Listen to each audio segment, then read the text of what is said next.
Hi guys, quick health update. Um, you warned at the start of this journey that week 3 things can start getting difficult. Week 3 wasn't so bad, but this week has been um very, very testing.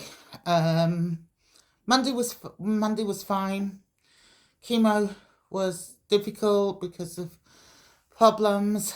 Um, the this insipid tiredness is just very, very challenging. I had arrangements for tonight. I had to cancel them. I'm just absolutely wiped.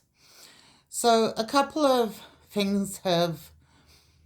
I'm still absolutely full of fluid. It just hasn't rained off this week. A couple of things that have come up this week, but I wanted to raise. Now, firstly, I don't want money. I'm not after money. No GoFundMe. No nothing like that. I have savings.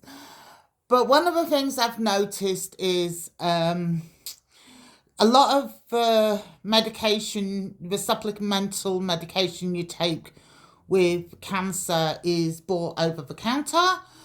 This very quickly adds up. The medication I needed for my bladder was $22. The medication I needed for my womb was $28. This all really quickly adds up. It's $18 for the allergy medication, plus parking, plus you're out at a lot of meals. So it really does add up. And so by the time you get to week 4, remembering that most people are living paycheck to paycheck, one of the things that's really bothered me is people on disability, people on a pension. By week 4, there is no extra money. You're looking purely at your staples, your tea, coffee, bread. Like I said, I've got savings. I'm not after anyone's money. I really am not after anyone's money. But that might be the time if you have other people you know going through a similar journey to buy them some treats. Whether it's, I've been really fortunate. Last week, someone brought me donuts and someone else brought me cupcakes. So I've had lots of treats, as we can tell. But realistically, money starts to run short round about 4 weeks. And it's something maybe to think about, a couple of packets of biscuits or some chocolates or something for someone that maybe just doesn't have that little bit of disposable income. I have this amazing support network, so I never go without. So this is not me asking personally, but this is me saying maybe consider if there's other people you know that are in this position where they're going through this long journey, especially someone on a low fixed income.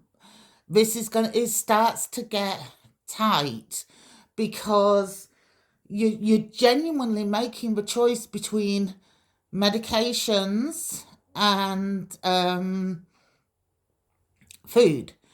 The medication I just mentioned earlier for my bladder, I have a radiation burn.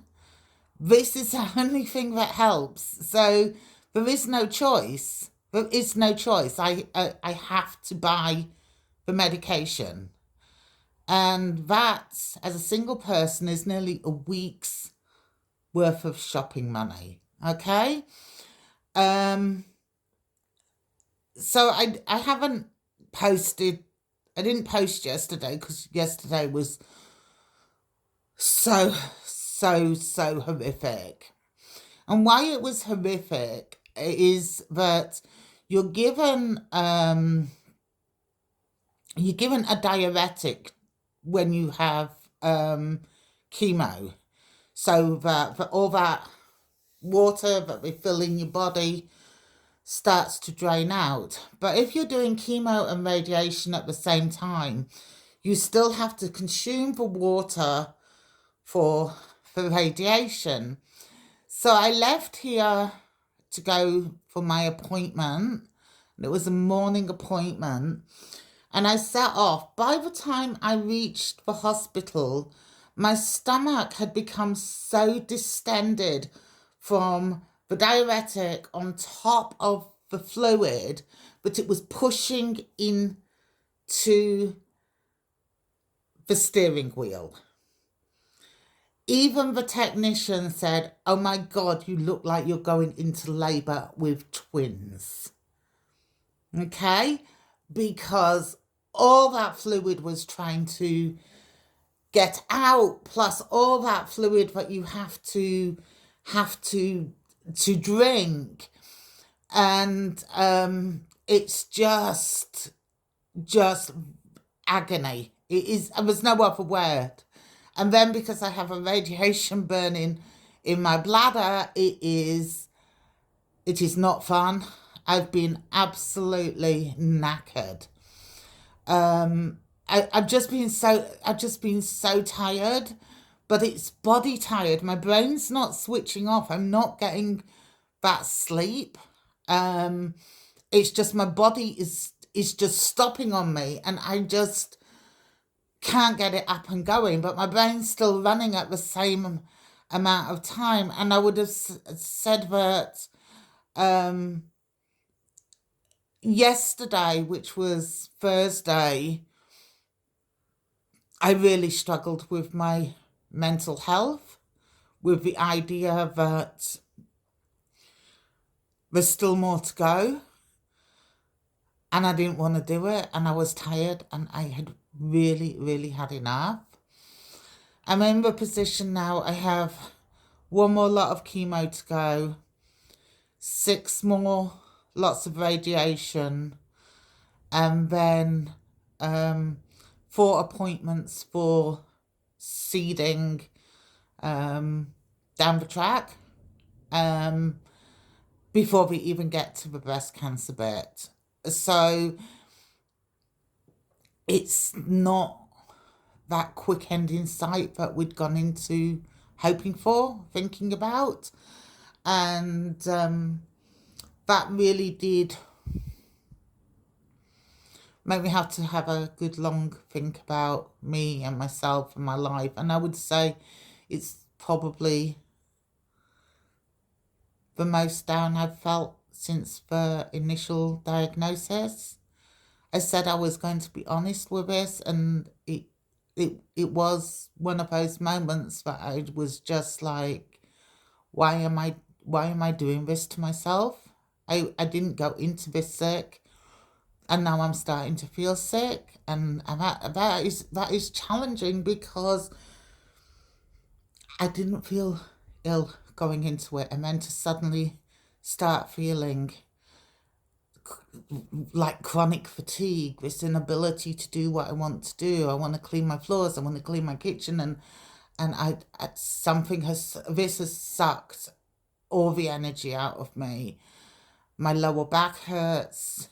As you can tell, it's a Friday and I've done my hair, so it actually moves. It's not all stuck to my head. The strange thing is my hair has seemed to become curlier. My daughter took a picture of my hair earlier today, and it's always had a wave to it, but it's definitely seeming to become curlier. So I'm not sure what's doing that. Maybe it's just even the hair mask that I have on all the time, but it's definitely becoming a little bit curlier. So that's just a quick health update. So I do have the dates for the seeding, which is a relief, because now I know what I'm planning around. I know when I need people here, because if you put under anaesthetic, it can't be home alone that night. So that makes life easier. At least we know. Next week, everything will be finalised. So 6 more days of this, and then we reckon about 3 weeks and you bounce back, and then that's about the time before we do start doing the next bit. But because that's an internal radiation, not an external radiation, apparently the side effects just aren't as bad, which is what I want to hear. Okay, so have a fabulous weekend. I'm really, really sorry I didn't get round to tarot. It's just been a hard week. So much of it has been fabulous, but the downtimes have been real downtimes, and the pain has been off the chart, and the fatigue has been off the chart. And honestly, I don't need your money. I don't want any GoFundMe's. I don't want anything like that. My comments about the finances is purely if you have someone in your life, or you know of someone that is going through similar or cancer or that kind of treatment. Remember that 4 weeks in, they too may be having to make those choices between medication and food. And we often can afford staples, but we don't often afford the treat things. So a couple of chocolates or some biscuits, or just something nice, something that's a bit of a treat, might really make a difference in someone's life, because it does. It's having gifts of food that I wouldn't have gone and bought have been beautiful. And my daughter brought me chocolates today, which I really appreciate. And so maybe think about that if you know someone that's going through something similar. Okay, take care, guys. Have a fabulous weekend. I will be doing tarot this weekend. I'm hoping to bounce back. And Salem's here to say hi. So I'll talk to you soon. Bye, guys.